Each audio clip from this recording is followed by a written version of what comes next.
Oo nga pala, post nyo sa comments kung ilang lumens to. Hindi ko alam eh.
Hi guys, ito si Kuya Drew. Welcome to my channel.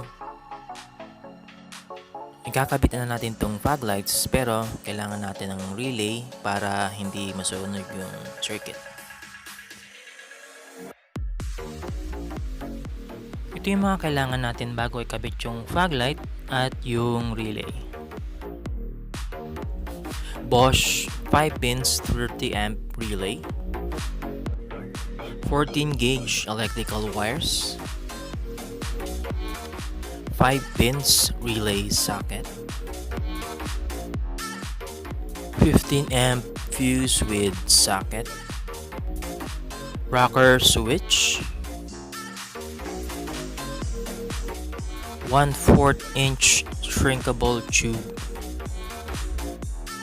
at insulated eye terminal. Ito yung diagram ng relay. So, i-connect natin yung wires galing sa relay socket papunta doon sa mga connection niya. Yung 87, ko-connected doon sa positive ng fog lights at yung negative ng fog lights papunta doon sa body ground. 85, i-connecta to sa body ground. Yung body ground ay yung sa frame ng sasakyan mo na may malakas yung conductivity. Yung 30, i-connecta dun sa positive terminal na may fuse at meron ka ring insulated eye terminal.